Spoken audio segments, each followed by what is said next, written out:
금리입니다. 이 심플 론에 해당하는 가장 단순한 형태의 채권의 금리는 이 채권의 yield to maturity인데 우리나라 말로는 이게 만기 수익률, 유통 수익률, 그냥 단순하게 또 금리 이렇게 얘기를 하는 거예요. 그러면 100불짜리가 1년 후에 110불이 됐어요. 오케이? 이럴 경우에 yield to maturity는 어떻게 계산이 되느냐? 이렇게 계산이 되고 이렇게 해서 10%입니다. 즉, 이 110불을 할인해서 현재 가치화 시켜준 그 할인율이 바로 yield to maturity가 되는 거예요. 여기 yield to maturity 정의가 나오죠. 금리인데 interest rate that equate today's value, 오늘날의 가치를 with present value of all future payment, 요 미래 현금의 흐름의 현재 가치랑 일치시키게 만드는 그 할인율, 그 금리가 바로 yield to maturity란 말이에요. 그러니까 이 심플 론의 경우 yield to maturity, 가장 대표적인 금리로 생각하면 돼요. 이거는 annualized 된 연금리입니다. 그러니까 이런 지금 100불 빌려주고 1년 후에 110불 받는 이런 대출, 이런 채권의 현재 가치는 100불이고 이런 채권의 yield to maturity, 가장 대표적인 금리 또는 만기 수익률, 유통 수익률은 몇 프로? 10%가 되는 겁니다. 아시겠어요? 예제가 또 하나가 나옵니다. 이건 여러분 그 책에서 뽑은, 교재에서 뽑은 예제인데요. 250불의 현재 가치는 얼마냐? 이때 할인율을 15%라고 하자. 그러면 250을 1 플러스 0.15의 제곱으로 나눠주면 되죠. 2년 후니까. 그럼 현재 가치가 나오잖아요. 그러니까 250불의 현재 가치는 180.04불이 됩니다. 180.04불이 돼요. 그러니까 지금 180.04불을 빌려주고 2년 후에 250불을 받는다고 할 때 yield to maturity는 얼마냐? yield to maturity는 15%가 되는 겁니다. 아시겠죠? 그러니까 이 경우 이런 채권이 있어요. 어떤 돈을 빌리고 2년 후에 250불을 받아. 이 채권의 현재 가치는 189.04불이야. 그럴 때 이 채권의 yield to maturity 금리는 얼마예요? 15%가 되는 거예요. 그러니까 채권의 가격 15%를 알면, yield to maturity를 알면 채권의 가격을 알 수가 있어요. 189.04로. 거꾸로 189.04를 알면 15%를 계산해낼 수가 있는 겁니다. 이렇게 yield to maturity와 채권의 가격은 1대1의 상관관계가 있을 뿐만 아니라 이게 채권의 가격이잖아요. present value가. 이 present value가 채권의 가격인데 채권의 가격과 이 I라고 하는 게 여기서는 yield to maturity란 말이에요. 서로 역의 상관관계예요. 그래서 1대1의 역의 상관관계가 있는 겁니다. 채권 대표적 금리 yield to maturity와 채권 가격 사이에는 1대1의 역의 상관관계가 있다. 자, 가장 단순한 형태의 심플 론에 대해서 배웠고, 지금은 그보다는 조금 복잡한 형태의 fixed payment loan.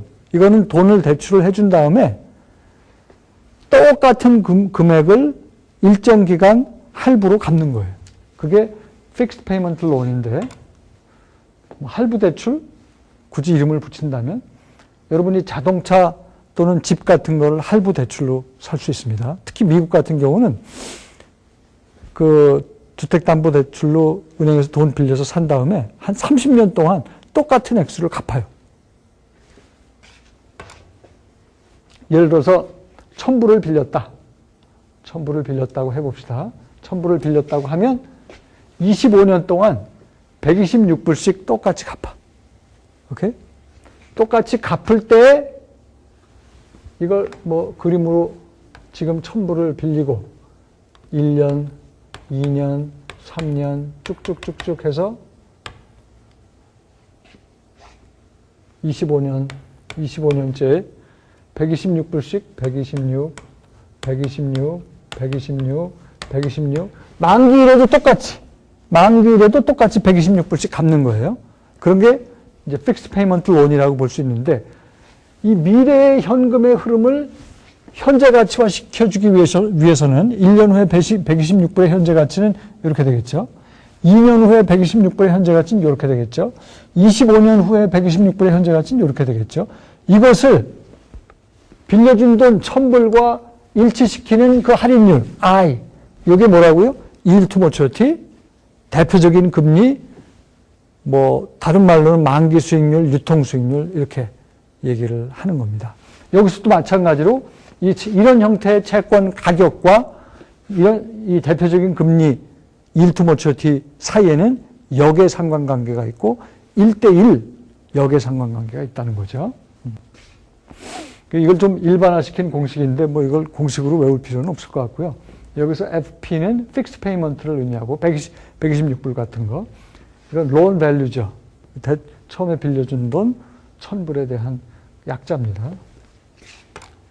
그 다음에 이제 세 번째 형태의 채권으로 쿠폰 본드가 있어요. 가장 대표적인 채권이 이제 쿠폰 본드, 우리나라 말로 이표채인데, 이표채는 일정 기간 이자만 지급하고 만기일에 가서 원금을 지급하는 겁니다. 원금이 통상 채권의 경우 1000불로 놓거든요. 그러니까 여기는 지금 쿠폰 금리가 10%예요. 원금 1000에 대한 쿠폰 금리가 10%다. 그죠? 10%라고 가정을 했을 때 일정 기간, 뭐 1년이라고 할까요? 1년에 100불씩. 원금 1000에 10%에 해당하는 100불씩 받고 만기일에 가서 원금을 상환하는 그런 식의 채권의 현재 가치는 어떻게 구한다고요? 이것도 현금의 흐름을 보면 0, 1, 2 쭉 해서 10년이 있으면 기간마다 10%에 해당하는 100불을 받는 겁니다. 그죠? 100불을 받고 만기일에 가서 100불 플러스 원금 1000불. 그죠? 그것의 현재 가치를 지금 구한 거예요. 요 1100불에 대한 현재 가치는 100 나누기 1 플러스 I. 두 번째 2년 후에 100불에 대한 현재 가치는 100 나누기 1 플러스 I의 제곱. 10년 후에는 100 이자 받고 원금 1000까지 받으니까 100 이자에 해당하는 거 1 플러스 I의 10승, 1000 나누기 1 플러스 I의 10승. 그것이 이 쿠폰 본드의 채권 가격인데, 그렇게 만들어주는 금리, 이게 뭐라고요? I? 이것이 yield to maturity란 말이에요. 그죠? 이 경우도, 이 쿠폰 본드에도 채권 가격과 대표적인 금리, yield to maturity 사이에는 1대1의 역의 상관관계가 있다. 그걸 일반화시킨 공식이고요. 그 다음에 이 쿠폰 본드의 가장, 특별한 경우가 이제 영국에서 발행되는 채권인데요. 콘솔이라고 그래가지고, 콘솔은 뭐냐면, 원금을, 그러니까 계속 이자만, 영원히 이자만 주는 거예요. 원금을. 그래서 이 기간이 무한대가 되다 보니까 원금을 무한대 시점에 이렇게 규정할 수가 없잖아요. 그럴 경우에 현재 가치는 쿠폰으로 받는 거, C 나누기 금리가 됩니다. 이게 이제 공식이에요. 이거는, 글쎄, 여러분이 굳이 그렇게 단순하니까 기억하기가 어렵진 않은데, 이거를 N이 무한대로 가고, F는 없고, 계속 C만 받으면서 무한대로 갈 때 그 수식을 수학적으로 풀면 이런 공식으로 나옵니다. 그러니까 특별한 형태죠. 콘솔은, 쿠폰만 forever, 무한적으로 받는 그런 채권이다. 영국에 그런 채권이 있었습니다. 쿠폰 본드의 특별한 형태다. 이 경우도 I와 yield to maturity, I와 채권 가격 P 사이에는 1대1의 역의 상관관계가 있다. 그죠? 그 다음에 이제 디스카운트 본드는 기준점이 미래 시점이에요. 1년 후에 1000불을 받는다. 그 1000불의 현재 가치 했더니 900불. 그래서 1년 후에 1000불 받는 채권을 지금 사기 위해서는